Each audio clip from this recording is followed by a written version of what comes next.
Assalamualaikum warahmatullahi wabarakatuh.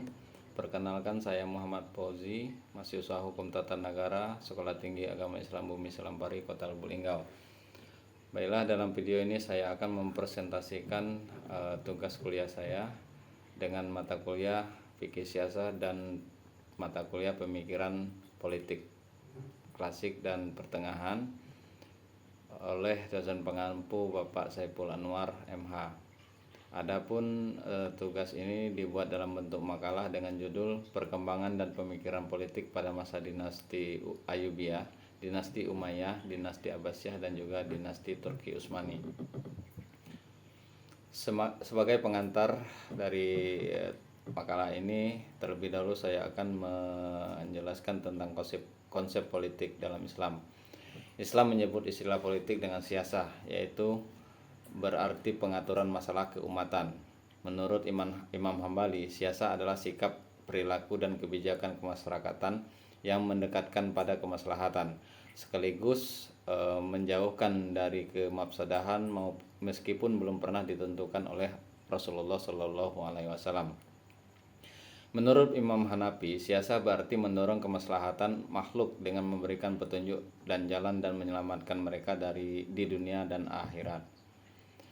Selanjutnya, menurut Imam Syafi'i, menyatakan politik harus sesuai dengan tujuan syariat, yaitu memelihara dan mengembangkan dan mengamalkan agama Islam, memelihara rasio dan mengembangkan cakrawalanya untuk kepentingan umat, memelihara jiwa dan raga dari bahaya dan memenuhi hidupnya, serta memelihara harta kekayaan dan mengembangkan usaha komoditasnya dan menggunakannya tanpa mengurangi dan menambah batas minimal maupun maksimal. Yang selanjutnya, memelihara keturunan dan memenuhi kebutuhan fisik maupun rohani. Baiklah, kita langsung kepada pokok bahasan, yaitu tentang perkembangan dari keempat dinasti. Yang pertama, perkembangan dan pemikiran politik masa dinasti Ayyubiyah. Dinasti Ayyubiyah didirikan oleh Salahuddin al-Ayyubi pada tahun 1171 Masehi setelah menggulingkan dinasti Fatimiyah di Mesir.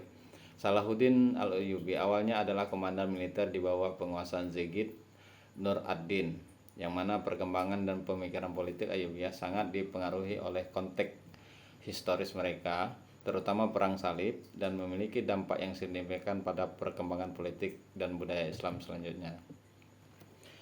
Dari struktur pemerintahan, dinasti Ayyubiyah menggunakan sistem monarki turun-menurun dengan sultan sebagai pemimpin tertinggi dan melakukan pembagian wilayah kekuasaan di antara anggota keluarga Ayyubiyah untuk menjaga stabilitas politik.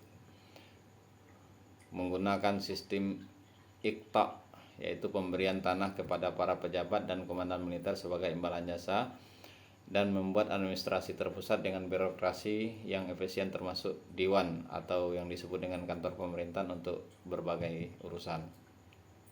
Dari kebijakan militer, dinasti Ayyubiyah melakukan penguatan pertahanan utama di wilayah perbatasan, membangun dan merenovasi benteng-benteng yang strategis, serta melatih tentara profesional termasuk unit elit Mamluk atau budak prajurit, serta mengembangkan teknologi perang termasuk penggunaan mangonel yang sering disebut dengan alat pelontar batu. Selanjutnya, dari kebijakan keagamaan. Dinasti Ayyubiyah melakukan atau mengembalikan Sunni sebagai mazhab resmi negara, menggantikan Syiah, Islamiyah, Fatimiyah.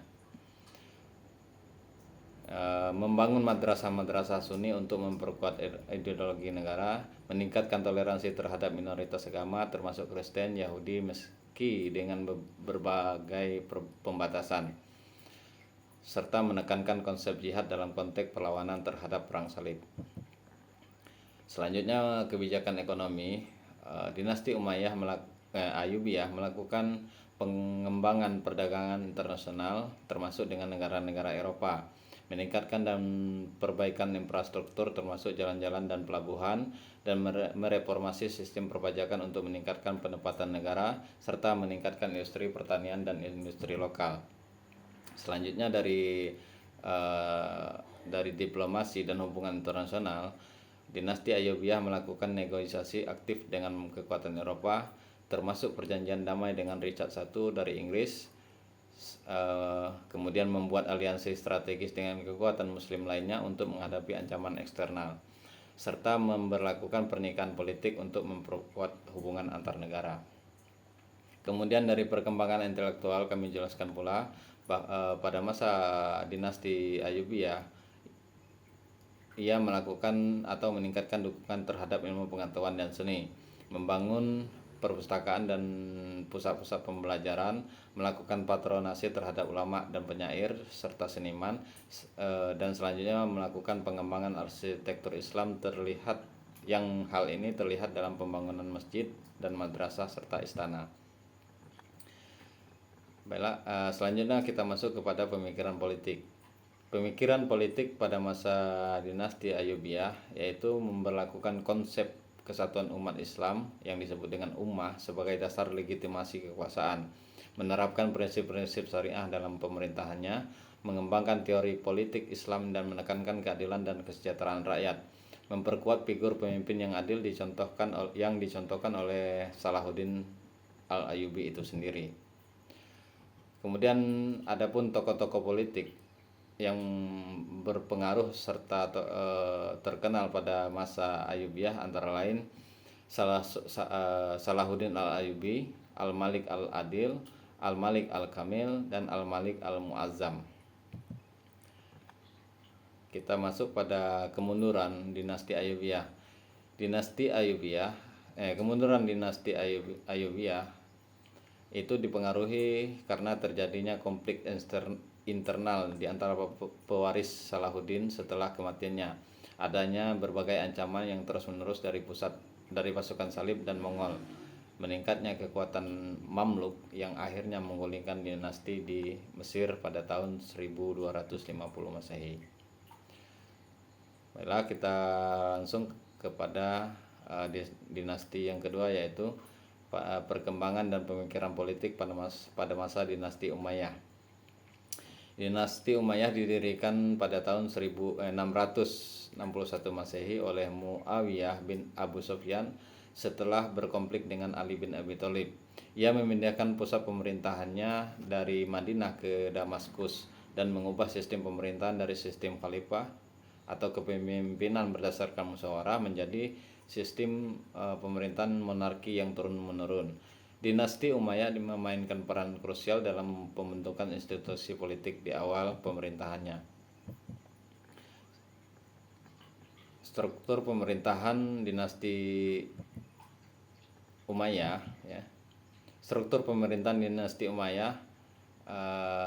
yaitu mengangkat khalifah sebagai pemimpin tertinggi dengan kekuasaan yang absolut, membentuk diwan atau departemen pemerintahan sebagai administrasi, membentuk sistem wali atau gubernur untuk mengelola provinsi-provinsi, dan menerapkan sistem pajak yang terorganisir. Selanjutnya, ekspansi wilayah. Dalam hal ekspansi wilayah, dinasti Umayyah melakukan perluasan wilayah ke Afrika Utara, Spanyol, Asia Tengah, dan India. Membentuk armada laut yang kuat untuk mendukung ekspansi dan membuat kebijakan Arabisasi di wilayah-wilayah yang ditaklukkan. Dari kebijakan keagamaan, dinasti Umayyah menjadikan Islam sebagai agama resmi negara, meningkatkan toleransi terbatas terhadap agama lain atau ahlul kitab, memperkuat peran khalifah sebagai pemimpin agama dan politik, membangun masjid-masjid besar sebagai simbol kekuasaannya.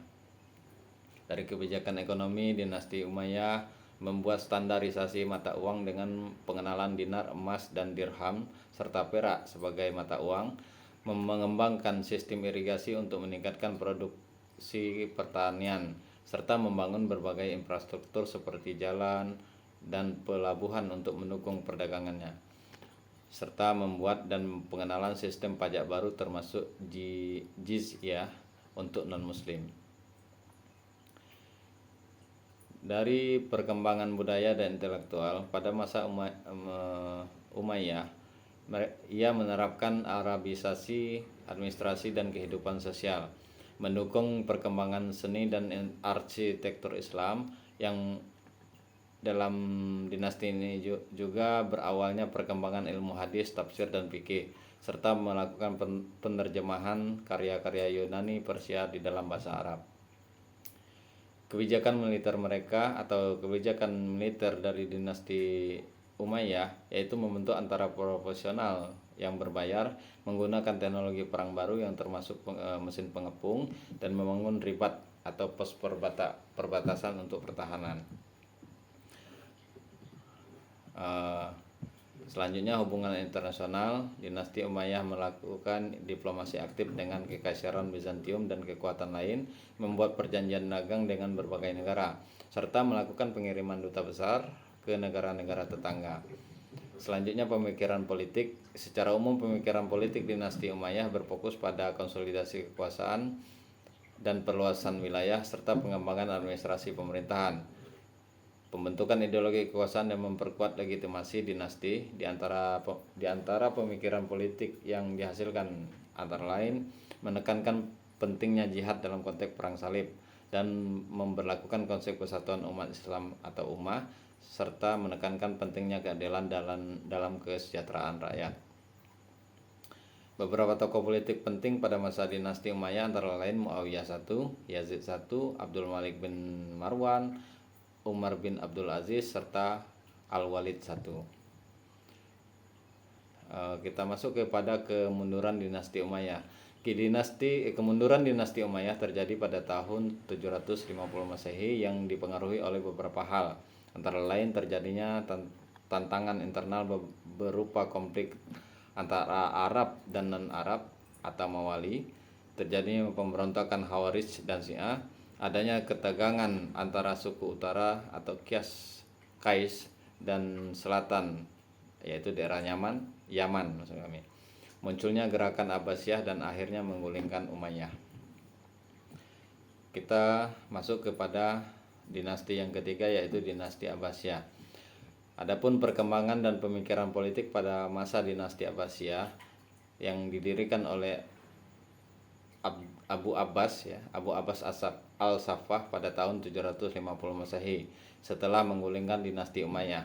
Pada masa ini pemikiran politiknya menegaskan legitimasi kekuasaan berdasarkan garis keturunan Nabi, yaitu Nabi Muhammad SAW, yang berdasarkan keturunan dari Abbas bin Abdul Muthalib, paman Nabi Muhammad SAW. Dinasti Abbasiyah menerapkan sentralisasi kekuasaan dan yang memindahkan pusat pemerintahan dari Damaskus ke Baghdad. Struktur pemerintahan dinasti Abbasiyah yaitu menjadikan khalifah sebagai pemimpin tertinggi, namun kekuasaannya bervariasi sepanjang periode. Membentuk perdana menteri atau wazir sebagai administrator utama, menerapkan sistem birokrasi yang lebih kompleks termasuk dewan-dewan khusus, membagi wilayah menjadi provinsi-provinsi yang dikelola oleh gubernur.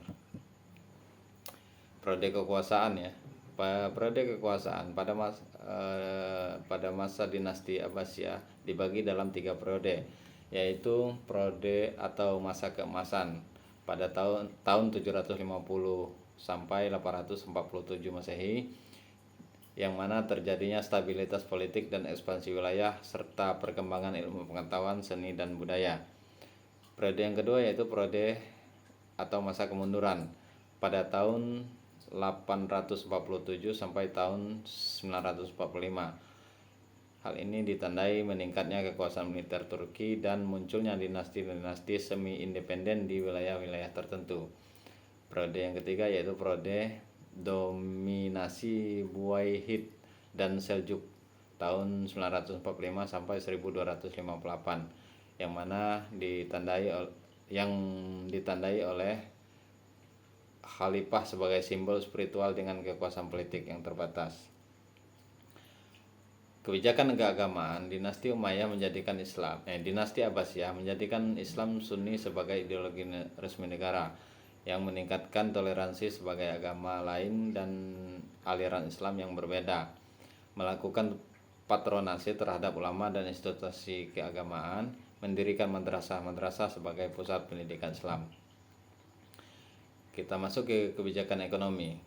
Dalam hal kebijakan ekonomi, dinasti Abbasiyah mengembangkan sistem perbankan dan pertukaran mata uang, meningkatkan perdagangan internasional melalui jalur sutra, membuat inovasi dalam teknik pertanian dan irigasi, mengenalkan sistem iqta atau pemberian tanah sebagai imbalan jasa. Kebijakan militer. Dari kebijakan militer, dinasti Abbasiyah menggunakan pasukan profesional terutama dari Turki dan kemudian Mamluk, membangun sistem pertahanan di perbatasan dan melakukan ekspansi dengan Bizantium dan ke wilayah baru. Perkembangan intelektual dan budaya pada masa dinasti Abbasiyah ditandai oleh beberapa hal, antara lain mendirikan Bait al-Hikmah sebagai pusat penerjemahan dan penelitian. Banyaknya kemajuan dalam berbagai bidang ilmu seperti ilmu matematika, ilmu astronomi, ilmu kedokteran, dan ilmu filsafat. Berkembang pula pada masa ini juga berkembang seni dan arsitektur Islam, serta munculnya pula tokoh-tokoh intelektual seperti Al-Kindi, Al-Farazi, Ibnu Sina, dan Al-Ghazali. Pada masa dinasti Abbasiyah, selain ilmu pengetahuan dan budaya, inovasi administratif juga dikembangkan saat itu. Antara lain mengembangkan sistem pos dan intelijen yang disebut dengan Barit, membuat standarisasi sistem pengukuran dan mata uang, pembentukan lembaga hisbah untuk mengawasi pasar dan moral publik. Pada masa dinasti Abbasiyah juga terjadinya perkembangan hukum Islam yang antara lain kodifikasi hukum Islam dan munculnya mazhab-mazhab fikih, meningkatkan peran qadi atau hakim dalam sistem peradilan, serta mengembangkan teori politik Islam oleh para ulama dan filsuf. Dari hubungan internasional, dinasti Abbasiyah melakukan diplomasi aktif dengan kekuatan-kekuatan besar seperti Kekaisaran Bizantium dan dinasti Tang di Cina, membuat pertukaran duta besar dan hadiah diplomatik, serta melakukan perjanjian dagang dan aliansi politik dengan berbagai negara. Kita masuk kepada pemikiran politik.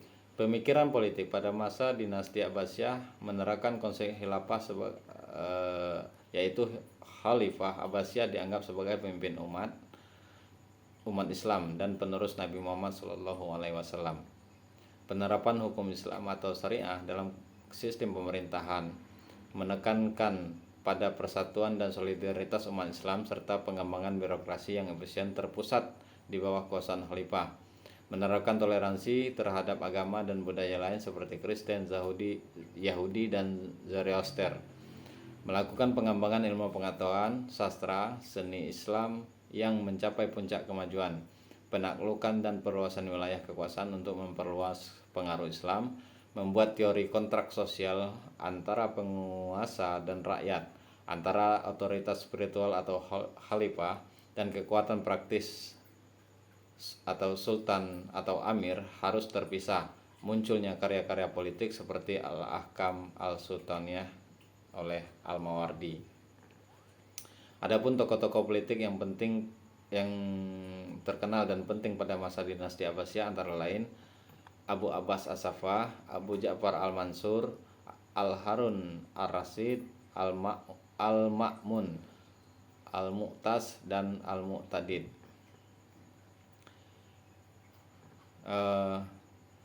Terakhir, kemunduran dinasti Abbasiyah yaitu terjadi pada tahun 1258 yang dipengaruhi oleh beberapa faktor, antara lain melemahnya kontrol pusat terhadap provinsi-provinsi, ketergantungan pada militer bayaran, korupsi dan kemewahan di kalangan elit, invasi Mongol yang mengakhiri kekhalifahan Abbasiyah di Baghdad pada tahun 1258. Yang terakhir, dinasti Turki Utsmani, yaitu perkembangan dan pemikiran politik Turki Utsmani atau Kekaisaran Ottoman. Kekaisaran Turki Utsmani didirikan oleh Utsman I di Anatolia Barat pada tahun 1299. Pada abad ke-14 dan 15, Turki Utsmani melakukan ekspansi yang cepat dan menaklukkan Bizantium dan sebagian besar Balkan. Masa pemimpinan Sultan Mehmed II tahun 1451 sampai 1481 Turki Utsmani menaklukkan Konstantinopel dan menjadikannya ibu kota kekaisaran. Pada masa dinasti ini berkembang dari kekuatan kecil menjadi kekaisaran multi etnis yang kuat dan mencapai puncak kekuasaan pada abad ke-16 dan 17 dengan menguasai wilayah yang luas dari Afrika Utara hingga Eropa Tengah di bawah pemimpinan Sulaiman. Struktur pemerintahan Turki Utsmani yaitu mengangkat sultan sebagai pemimpin tertinggi dengan gelar khalifah setelah 1517 Masehi. Memberlakukan sistem devshirme untuk merekrut dan melatih pejabat pemerintahan dan militer. Membentuk Dewan Imperial atau dikenal dengan Divani Humayun sebagai badan penasehat utama. Memberlakukan sistem millet untuk mengelola komunitas non-muslim. Perkembangan politik dinasti Turki Utsmani atau Ottoman, Kekaisaran Ottoman dibagi dalam 3 periode, yaitu periode ekspansi tahun 1299 sampai 1683 yaitu melakukan penaklukan terhadap Konstantinopel tahun 1453 dan ekspansi ke Eropa, Afrika Utara dan Timur Tengah. Periode yang kedua yaitu periode stagnasi tahun 1683 sampai tahun 1827 yang mana ditandai oleh kekalahan di Wina tahun 1683 yang menandai berakhirnya ekspansi besar dan melakukan upaya reformasi internal dan modernisasi. Periode yang ketiga yaitu periode Tanzimat dan kemunduran tahun 1827 sampai 1922 yaitu melakukan reformasi besar-besaran untuk memodernisasi kekaisaran dan terjadi tekanan kekuatan Eropa dan nasionalisme di internal. Kebijakan keagamaan dinasti Turki Utsmani atau Kekaisaran Ottoman yaitu menjadikan Islam Sunni sebagai agama resmi negara, menekankan toleransi terhadap agama lain melalui sistem millet. Sultan adalah sebagai pelindung 2 kota suci yaitu kota Mekah dan juga kota Madinah setelah tahun 1517 melakukan patronasi terhadap ulama dan lembaga keagamaan. Selanjutnya kebijakan ekonomi. Pada masa dinasti Utsmani, kebijakan ekonomi dilakukan dengan menerapkan sistem timar atau pemberian tanah untuk mendukung militer, melakukan kontrol yang ketat atas perdagangan dan produksi, memberlakukan kapitulasi kepada kekuatan Eropa yang akhirnya merugikan ekonomi Ottoman itu sendiri, serta melakukan industrialisasi di akhir periode Ottoman. Dari kebijakan militer, Kekaisaran Ottoman membentuk Korps Janissary sebagai pasukan elit hingga penghapusannya pada tahun 1826, melakukan modernisasi militer dengan bantuan penasehat Eropa dan mengembangkan angkatan laut yang kuat. Selanjutnya hubungan internasional. Kekaisaran Ottoman atau Turki Utsmani melakukan diplomasi kompleks dengan kekuatan Eropa, membentuk aliansi dan konflik dengan berbagai negara tetangga, ikut berperan serta penyeimbang dalam politik Eropa. Selanjutnya perkembangan intelektual dari Turki Utsmani ditandai dari terbentuknya sintetis budaya Turki, Arab dan Persia serta Eropa, berkembangnya seni, arsitektur dan sastra Ottoman, munculnya pula berbagai pemikir reformis seperti Ibrahim Mutefferika dan Namik Kemal. Adapun pemikiran politik pada masa Turki Utsmani yaitu menerapkan konsep kesultanan, yaitu menggabungkan otoritas politik dan agama, yang mana Sultan Turki Utsmani dianggap sebagai pemimpin umat Islam khususnya dan penerus Nabi Muhammad SAW, serta menerapkan hukum syariah dalam berbagai aspek kehidupan, dan ulama berperan penting dalam urusan kenegaraan dan agama. Pada pemikiran politiknya juga munculnya pemikiran sentralistik, yaitu kekuasaan terpusat di tangan sultan dan birokrasi istana. Adanya teori lingkaran keadilan yang menekankan hubungan timbal balik antara penguasa dan rakyatnya dan menerapkan prinsip kanun atau hukum sekunder yang berdampingan dengan syariah. Munculnya ide Fak Ottoman, yaitu perdamaian dan stabilitas di bawah kekuasaan Ottoman. Meningkatkan toleransi agama, yaitu minoritas agama lain diberi kebebasan untuk menjalankan ibadah dan praktik keagamaan mereka. Serta munculnya pemikiran ekspansionis di mana Turki Utsmani berusaha memperluas wilayah kekuasaannya untuk menjadi kekuatan dominan di Timur Tengah dan Mediterania. Adapun tokoh-tokoh politik yang terkenal dan penting pada masa dinasti Turki Utsmani yaitu Osman I, Orhan I, Murad I, Bayezid I, Muhammad II yang disebut dengan Sang Penakluk, Sulaiman I atau disebut dengan Sang Agung, Salim III dan Mahmud II. Yang terakhir yaitu kemunduran dinasti Utsmani. Kemunduran Turki Utsmani terjadi pada tahun 1922 dan yang dipengaruhi oleh beberapa faktor antara lain ketidakmampuan untuk bersaing dengan kemajuan teknologi dan ekonomi Eropa, meningkatnya korupsi dan inefisiensi dalam birokrasi, adanya tekanan dari nasionalisme di wilayah-wilayah kekuasaan, adanya keterlibatan dalam Perang Dunia I yang berakhir dengan kekalahan. Secara garis besar, pemikiran politik Utsmani didasarkan pada konsep kepemimpinan Islam yang penerapan hukum syariah dan aspirasi untuk menjadi kekuatan dominan di dunia Islam. Namun pada akhirnya sistem politik Turki Utsmani tidak dapat beradaptasi dengan perubahan zaman dan mengalami kemunduran. Selanjutnya yang terakhir dari uraian yang kami sampaikan dari beberapa dinasti di atas, maka kami membuat sebuah kesimpulan, yaitu perkembangan pemikiran politik pada abad pertengahan, khususnya pada masa dinasti Ayyubiyah, dinasti Umayyah, dinasti Abbasiyah, dan dinasti Turki Utsmani di atas menunjukkan dinamika yang kompleks yang mencerminkan upaya untuk menyeimbangkan ideal Islam dengan realitas praktis pemerintahan.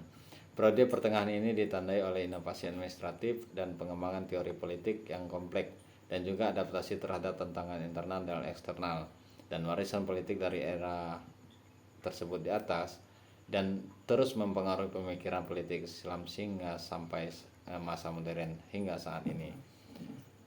Demikianlah presentasi yang dapat kami sampaikan. Lebih dan kurang saya mohon maaf. Billahi taufik wal hidayah. Wassalamualaikum warahmatullahi wabarakatuh. Atas perhatiannya saya ucapkan terima kasih.